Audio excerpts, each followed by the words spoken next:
Muito bem, vamos logo para a notícia mais quente que acabou de sair, né? Nós já havíamos acompanhado, vocês tiveram também conhecimento do discurso que o Fux fez na segunda-feira, na retomada dos trabalhos após o recesso do Judiciário. Só que hoje, ao final de uma sessão lá no Supremo, o Fux também pediu uma parte para fazer o seguinte discurso. Solta o VT, Freitas. Como presidente do Supremo Tribunal Federal, alertei o presidente da República, em reunião realizada nesta Corte, durante as férias coletivas de julho, sobre os limites do exercício do direito da liberdade de expressão, bem como sobre o necessário e inegociável respeito entre os poderes para a harmonia institucional do país. Contudo, como tem noticiado a imprensa brasileira nos últimos dias, o presidente da República tem reiterado ofensas e ataques de inverdades a integrantes desta Corte, em especial os ministros Luiz Roberto Barroso e Alexandre de Moraes, sendo certo que quando se atinge um dos integrantes, se atinge a Corte por inteiro. Além disso, Sua Excelência mantém a divulgação de interpretações equivocadas de decisões do plenário, bem como insiste em colocar sob suspeição a rigidez do processo eleitoral brasileiro. Diante dessas circunstâncias, o Supremo Tribunal Federal informa que está cancelada a reunião outrora anunciada entre os chefes de poder, entre eles o presidente da República. O pressuposto do diálogo entre os poderes é o respeito mútuo entre as instituições e seus integrantes. Como afirmei em pronunciamento por ocasião da abertura das atividades jurisdicionais deste semestre, diálogo eficiente pressupõe compromisso permanente com as próprias palavras, o que, infelizmente, não temos visto no cenário atual.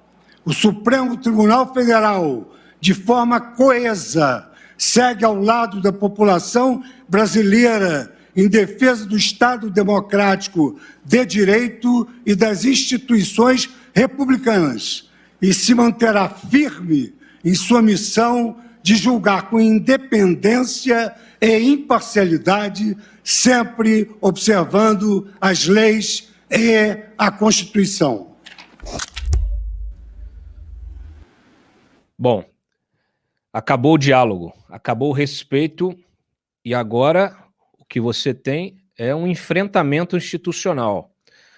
Pelo lado do judiciário, o Bolsonaro conseguiu unir os ministros, até ministros que são historicamente adversários, ou pelo menos que não se dão, né? Não tem ali, não bate, que é o caso, por exemplo, do Gilmar e do Barroso. A decisão de abrir o inquérito administrativo, de pedir, através daquela notícia crime, a inclusão do Bolsonaro no inquérito das fake news, toda essa discussão, todo esse debate passou também pelo gabinete do Gilmar Mendes. A princípio, o Barroso resistiu à ideia do Gilmar Mendes, obviamente, né? Mas depois acabou concordando, entendeu que é preciso união para enfrentar um inimigo comum. O Bolsonaro é um inimigo das instituições que não são perfeitas, que merecem ser criticadas, porque elas são coordenadas, comandadas por homens e mulheres, por pessoas que têm seus defeitos, suas qualidades. Mas na democracia é preciso que isso seja feito dentro das 4 linhas constitucionais. Infelizmente, assim como o Bolsonaro sequestrou o debate antes legítimo do voto impresso, ele também sequestrou qualquer tipo de crítica, qualquer tipo de crítica construtiva que se possa fazer no debate público no nosso sistema democrático. Então, ele está sequestrando o sistema, sequestrando o diálogo, impedindo que ele aconteça. Por mais difícil que ele seja, nós aqui temos uma posição muito independente, muito autônoma, sempre nos colocamos numa postura de fiscalização e de crítica às instituições. Aquilo que não concordamos, aquilo que consideramos que não está certo, ou melhor, críticas a esses homens e mulheres, a decisões que muitas vezes são tomadas, no caso especialmente do judiciário. Agora, infelizmente, a postura irracional, absolutamente irracional do Bolsonaro, de tentar colapsar as instituições, de impor a sua vontade, de usar, de convocar a militância, de incitar uma guerra, né? A gente vai ver isso hoje aqui. Isso inviabiliza qualquer tipo de discussão, qualquer tipo de debate, ao ponto de hoje você ter o Jair Bolsonaro sendo investigado no inquérito das fake news, que nós já criticamos várias vezes, nós fomos alvo do inquérito das fake news por um excesso, inclusive, do próprio Alexandre de Moraes. Bom, hoje, mais cedo, o Jair Bolsonaro disse a auxiliares que, a partir de agora, não pretende acatar futuras decisões do judiciário. Ontem, como nós vamos rever aqui, ele disse que vai atuar fora das 4 linhas da Constituição, caso necessário. Abre aspas. Então, ele diz, o antídoto para isso também não é dentro das 4 linhas. Disse isso numa entrevista para a Jovem Pan, na qual ele apresentou um inquérito sigiloso, nós vamos tratar dele aqui, que apura um ataque hacker ao TSE, ao sistema do TSE em 2018. Esse inquérito até hoje não foi concluído. E até hoje a PF não enviou, não notificou o TSE de irregularidades que possam ter comprometido o resultado eleitoral, o pleito de 2018. Mas o Bolsonaro, obviamente, usou isso, manipulou a informação, distorceu de forma grosseira a verdade, a realidade, para, mais uma vez, defender a sua pauta, que nada mais é do que a confusão, do que o caos, do que a barbárie. Não tem nada a ver com o voto impresso. Isso está muito claro. Bom, ontem ele alegou, mentirosamente, que o TSE admitiu a invasão às urnas eletrônicas nas eleições de 2018. Mas o TSE hoje já disse por nota oficial que o acesso indevido não representou qualquer risco à integridade das eleições. Tá? Depois, ele voltou a atacar o Moraes e o Barroso, dizendo que eles praticam ditadura da toga. Solta o VT, Freitas. E outra, estão me processando por isso. Olha, pessoal, o que é a ditadura da toga? O que 2 ministros estão fazendo no Supremo? Barroso e Alexandre de Moraes. Vão me investigar. Será que vão dar uma sentença, fazer a busca e apreensão na alvorada? Não fazem o povo comum aí. Será que vão fazer isso? Eu vou mandar quem aqui? A PF ou as Forças Armadas?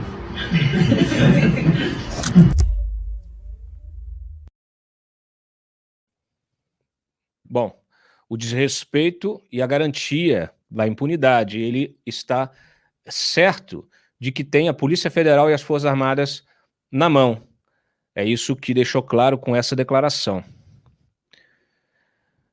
Bolsonaro está indo realmente numa rota de colisão muito preocupante e que a gente fica se questionando. É um suicídio político? O que alguém na condição do Bolsonaro pretende com isso? É muito grave tudo isso. Ele diz que não vai agir dentro das 4 linhas da Constituição. O Mário Sabino escreveu um artigo, Vá Fundo, Bolsonaro. Ele disse o quê? Bom, que ele está confiante em que o apoio da militância bolsonarista lhe dará costas suficientemente grandes para peitar o Supremo, que o investiga por pouca coisa, como descrito na decisão do ministro Alexandre de Moraes, publicada ontem. Não há dúvidas de que as condutas do presidente da República insinuaram a prática de atos ilícitos por membros da Suprema Corte, utilizando-se do modus operandi de esquemas de divulgação em massa nas redes sociais com o intuito de lesar ou expor a perigo de lesão à independência do Poder Judiciário, o Estado de Direito e a democracia, revelando-se imprescindível a adoção de medidas que elucidem os fatos investigados. As condutas noticiadas, portanto, configuram em tese os crimes previstos nos artigos 138, calúnia, 139, difamação, 140, injúria, 286, incitação ao crime, 287, apologia ao crime ou criminoso, 288, associação criminosa, 339, denunciação caluniosa, todos do Código Penal, bem como os delitos previstos nos artigos 17, 22, 1 e 23, 1 da Lei de Segurança Nacional e também os previstos no Código Eleitoral, artigo 326-A. É isso, é uma capivara, segundo o Mário, que impõe respeito a qualquer meliante, convenhamos, e que ainda poderá ser acrescida de crimes como peculato, se investigarem as supostas rachadinhas ocorridas no seu gabinete de deputado federal e até genocídio se a CPI da Covid concluir que a obtenção da imunidade de rebanho natural ao custo de centenas de milhares de vítimas numa espécie de seleção natural que eliminaria os mais fracos e velhos era o objetivo do governo de Jair Bolsonaro ao deixar de comprar vacinas em quantidade suficiente de gente correta no momento certo, preferindo negociar com picaretas no momento errado, além de sabotar as medidas restritivas para impedir a circulação do vírus. O dono dessa capivara agora diz que não vai acatar as decisões. E há aí uma grande oportunidade para tirar o sujeito do Palácio do Planalto sem que se possa contornar o inevitável. O artigo 85 da Constituição é bem claro, trata-se de crime de responsabilidade e motivo de impeachment do presidente atentar contra o cumprimento das leis e das decisões judiciais. Não haverá jurisprudência de ocasião capaz de anular o que está explicitado no texto constitucional. Não haverá centrão capaz de impedir que se faça o óbvio. Nesse caso, não haverá gangue capaz de deter o cumprimento da lei. Bom, fica aí o recado. Além disso, o Bolsonaro pode ser enquadrado também na violação da LGPD, da Lei Geral de Proteção de Dados, e na Lei de Organizações Criminosas. Pelo quê? Pelo que ele fez ontem, quando divulgou o inquérito sigiloso com dados cadastrais de várias pessoas. Temos aqui um VT, né, Freitas, desta entrevista de ontem. Solta, por favor. Na verdade, o que nós temos em mãos aqui? A comprovação, porque quem diz isso é o próprio TSE, não é nem a Polícia Federal, é o próprio TSE, que no período de abril a novembro de 2018, quando tivemos eleições, onde eu fui eleito presidente, você foi eleito deputado federal, de que o código-fonte esteve na mão de um hacker. E o código-fonte, estando na mão de um hacker, ele pode tudo. Pode até você apertar 1 e sair o 13. Pode se apertar 17 e sair nulo. Pode alterar votos, pode fazer tudo. E no mínimo, então, esse hack esteve lá dentro dos computadores que tratam das eleições no TSE, de novembro a dezembro. Isso é no mínimo. Por que novembro é uma data limite? Porque em novembro o hack denunciou, falou. E o processo, o inquérito foi aberto, então. E o TSE respondeu muita coisa para a Polícia Federal. Coisa que, repito, mais do que admitir que houve invasão, tá? Admitir que pode ter havido alterações. Bom, primeiro já tem uma mentira ali, porque a perícia preliminar, feita pela própria Secretaria de Tecnologia de Informação do TSE, encontrou, obviamente, rastreou todos os acessos que foram feitos, e eles aconteceram em abril. Depois, as urnas são fechadas. Aliás, as urnas são fechadas ali 1 mês, 2 meses antes da eleição, por volta de setembro. Antes de serem fechadas, elas são rastreadas. Existem protocolos de segurança que são executados a cada mês, a cada semana, dependendo de identificação, né, de qualquer tipo de acesso indevido, de possibilidade de hackeamento, de invasão, em qualquer sistema. O Bolsonaro, ele, na verdade, não explicou que essa invasão aconteceu primeiro na parte administrativa, através de computadores de tribunais regionais de Natal, da Paraíba Depois esse hacker ele foi testando as máquinas, foi entrando nos sistemas, obtendo senhas, credenciais de acesso e testando, escaneando essas máquinas e testando todos os sistemas. Ele passou algumas semanas dedicado a isso, até chegar no ambiente em que você desenvolve o software da urna no ambiente virtual, na máquina virtual do próprio TSE. O Bolsonaro cometeu um outro crime, que ainda está para ser apurado, eu não vi ninguém comentando, mas quando você expõe, do jeito que ele expôs, todo o caminhozinho trilhado pelo hacker, ele também está abrindo a possibilidade que outros façam da mesma maneira, tentem da mesma maneira, através, obviamente, de novas simulações, mas tendo como objetivo essas máquinas virtuais. É muito grave, porque você está expondo todo o sistema do governo, todo o sistema. Bom, o que aconteceu? Ele acessou, sim, o ambiente em que você desenvolve o software da urna. Mas acontece que esse software, ele não tinha ainda nenhum tipo de log, ele não tinha sido ainda avalizado. Então, antes dele ser fechado, lacrado na urna, ele é submetido a novos testes. Então, talvez por isso, até hoje, a Polícia Federal não tenha conseguido avançar nessa investigação. Eu li todas as peças desse processo que foi divulgado, que foi vazado, inclusive, pelo presidente. E eles, os investigadores, identificaram, provavelmente, ali 2 suspeitos, né, que são prováveis autores desse hackeamento, suspeitos que, inclusive, já eram alvos de outro inquérito, que não tem nada a ver com a questão eleitoral, mas que foi apensado nesse, eles fizeram um compartilhamento de provas, quer dizer, tudo indica que são criminosos recorrentes, né, que cometem esse tipo de crime de forma recorrente. O que aconteceu? Nas eleições, ali nas vésperas, já no segundo turno, um desses hackers entrou em contato com um site de tecnologia, e encaminhou para esse site prints, né, de várias partes desse acesso, mostrando que tinha acessado. Claro, ele ali estava dizendo que teve acesso ao código-fonte, que alterou, que fez isso, que fez aquilo.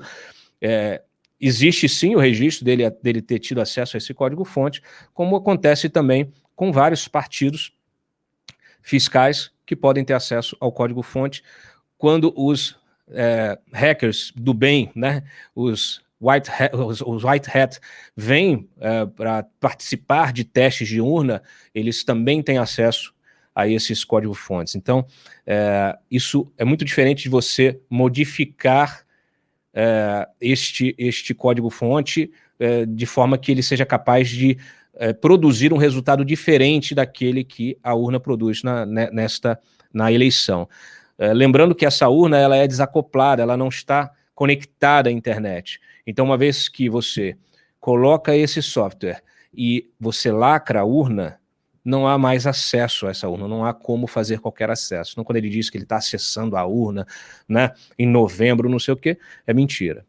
A investigação, o inquérito foi aberto sim após a publicação da matéria, em função das denúncias da matéria, a imprensa sempre fazendo o seu papel, inclusive a imprensa independente, especializada, e o que se esperava, que esse inquérito já estivesse concluído, afinal de contas, ele foi aberto no final de 2018, nós já estamos às vésperas de uma nova eleição. Todo sistema eletrônico ele é passível de hackeamento. A questão é o alcance disso. O Pentágono já foi alvo de hackers várias vezes. Inclusive, um dos últimos registros, o sujeito conseguiu entrar através de um link do Twitter. Conseguiu entrar, acessar uma máquina de um funcionário. Então, assim, depois desse episódio, inclusive, o TSE revisou todos os seus protocolos e criou novos padrões de segurança. A gente espera sempre que esses padrões sejam mantidos no mais alto nível. É um pouco diferente, ou melhor, é bastante diferente do que a versão apresentada pelo presidente da República, semeando a dúvida sobre a inviolabilidade desse processo, sobre a inviolabilidade do voto, e também incitando mais uma vez o tumulto, tá? Bom, vamos seguir aqui. Freitas. O inquérito não verificou fraude no sistema eleitoral, como eu disse, e o próprio Barroso soltou uma nota mais cedo. Por favor, coloque na tela.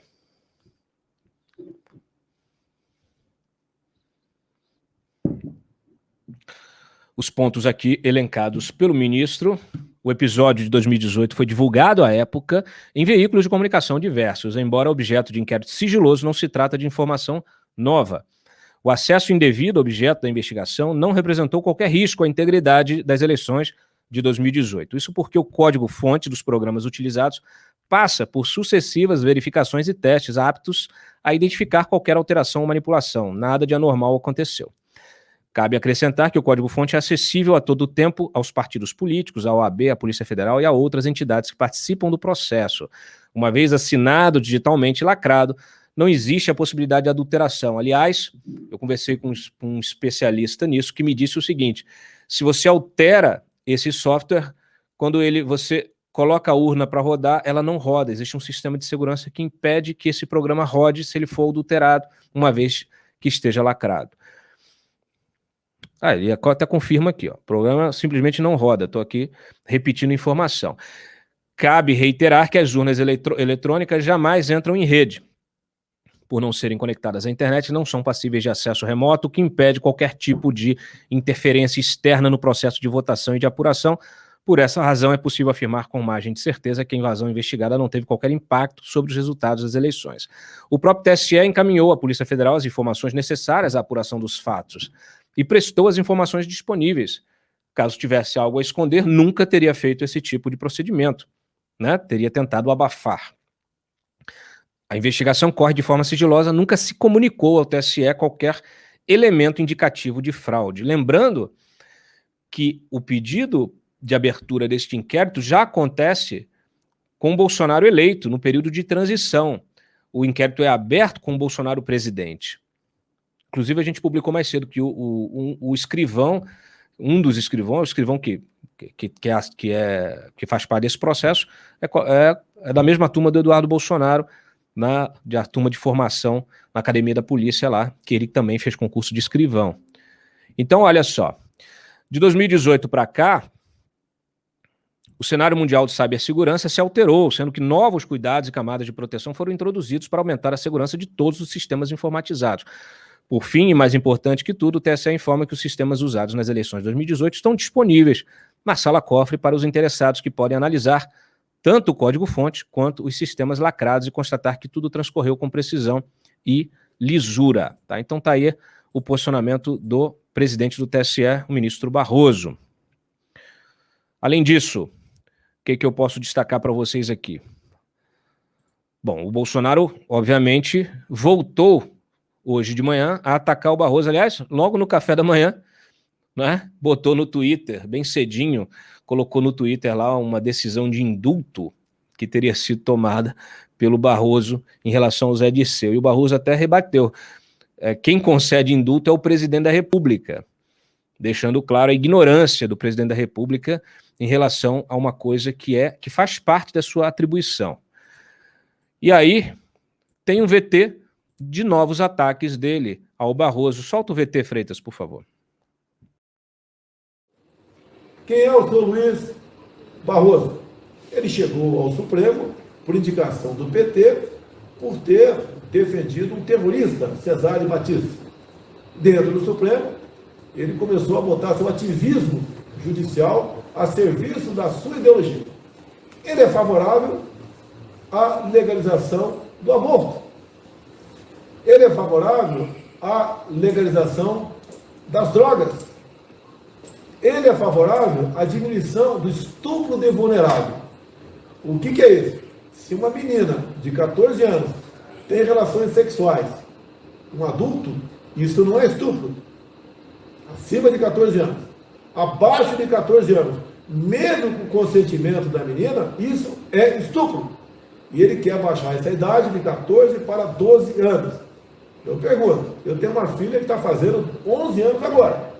A partir do ano que vem, se alguém barbado tiver relações com ela, com 12 anos de idade, qual é o meu comportamento? recorrer à justiça, não adianta. Alguém acha justo isso? Agora, esse mesmo Barroso, que acha que uma menina de 12 anos pode ter relações sexuais com um adulto, que ela sabe que está fazendo, ele mesmo é contra a redução da maioridade penal de 18 para 16 anos. Isso é um pequeno retrato do que é o senhor Luiz Roberto Barroso. Voltou com essa ladainha aí.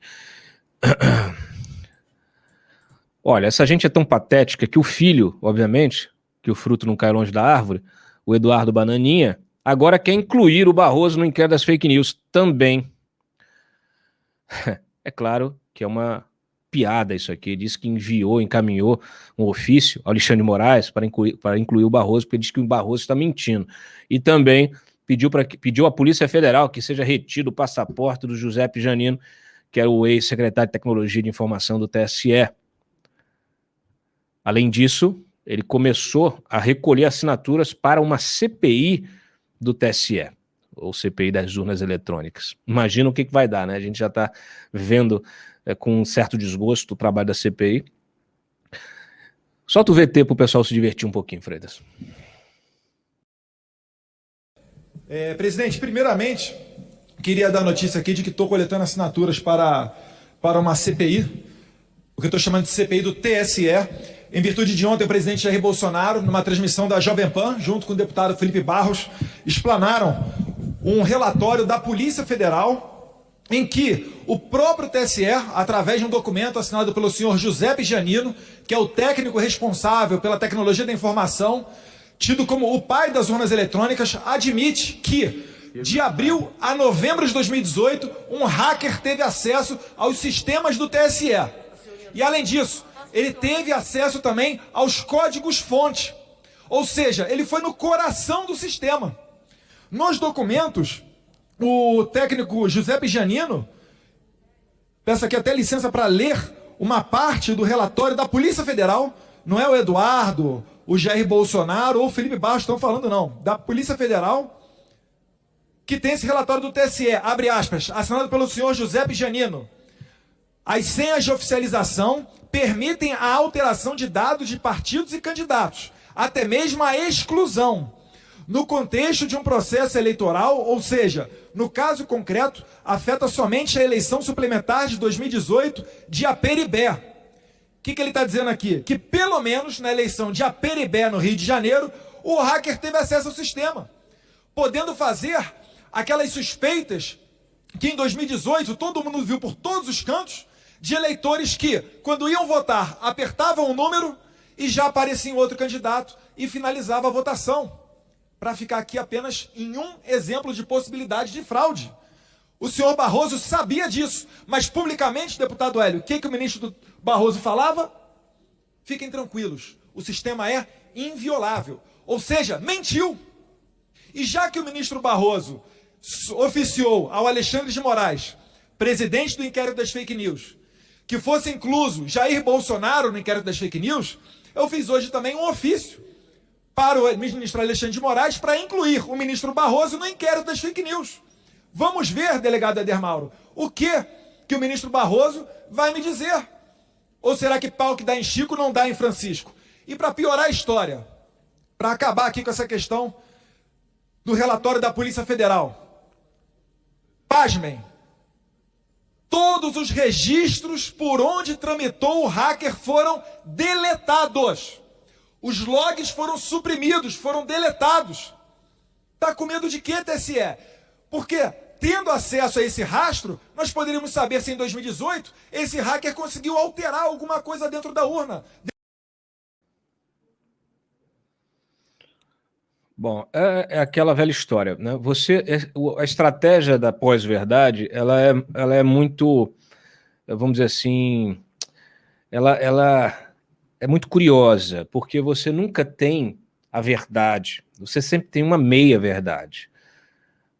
E ela é suficiente para você lançar dúvida na cabeça das pessoas. Agora eu pergunto, se um hacker que fez esse trabalho todo, que se ele invadiu, se ele conseguiu alterar o código-fonte, se ele conseguiu alterar o resultado de uma eleição, Por que ele não provou que ele alterou o resultado? Por que ele só provou que invadiu? E o resto ele simplesmente soltou no ar? Seria muito simples para o hacker, né, que fez o que fez, falar, ó, eu acrescentei aqui, mudei aqui, então, a partir desse tipo de programação, o voto do Haddad foi para o Bolsonaro, ou o voto do Bolsonaro foi para o Haddad. Aliás, eu canso de repetir, o sujeito fala de fraude no primeiro turno, mas não fala no segundo. E assim, eu fico me perguntando se esse TSE é petista, né? Se ele... Por que ele não elegeu o Haddad, então? Eu vou perder para o Bolsonaro, eu vou deixar 4 anos, vou ficar fora do poder 4 anos, né? Eu fui empichado, eu, PT, fui empichado num golpe, fui alvo de um golpe. O meu presidente está preso, né? E aí eu coloco um representante desse presidiário, naquela ocasião. E aí eu vou para a eleição e eu perco de propósito. Podendo fraudar, podendo manipular, eu perco de propósito. Eu não quero voltar ao poder para soltar o agora ex-presidiário. Não, eu vou perder para o Bolsonaro só para ficar na oposição reclamando dele, chamando ele de genocida. É de uma estupidez tão flagrante que é vergonhoso, é constrangedor ter de ficar repetindo isso todos os dias aqui. Enfim.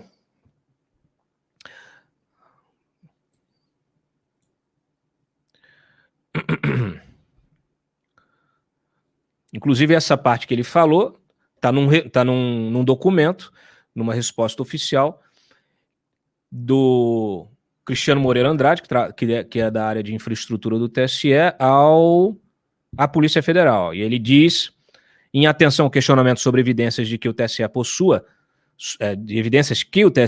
sobre o incidente de setembro e outubro de 2018, e a gente está falando de um e-mail enviado aqui já em junho de 2019, ele diz o seguinte, que o servidor de build dos códigos fontes da urna eletrônica não possuía qualquer tipo de log habilitado. Eu falei isso aqui para vocês.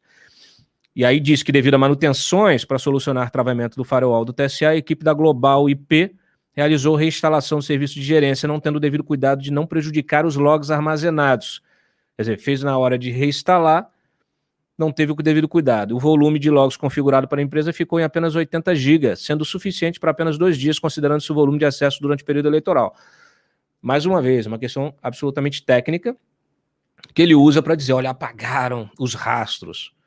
O próprio TSE, que mandou abrir a investigação, aquele pedido de abertura da investigação feito pelo próprio secretário de Tecnologia de Informação, ele que escreveu das suspeitas, e aquilo é como uma denúncia.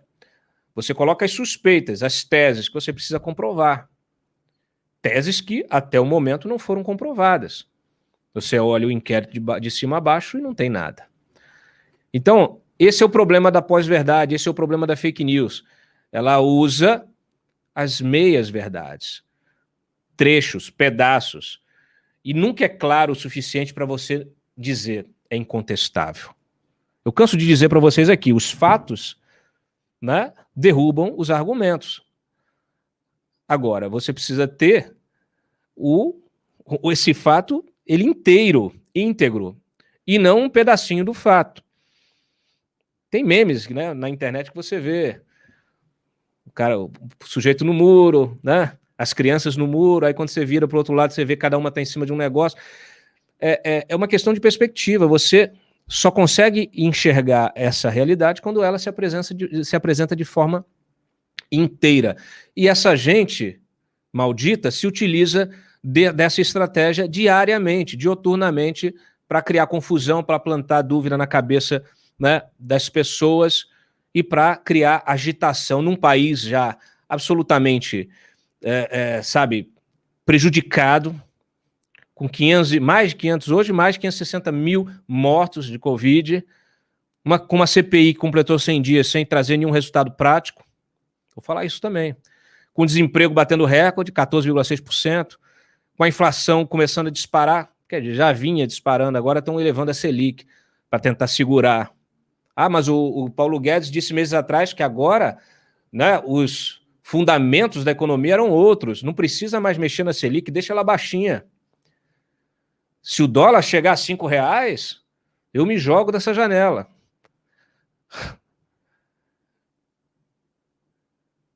É uma brincadeira. Olha,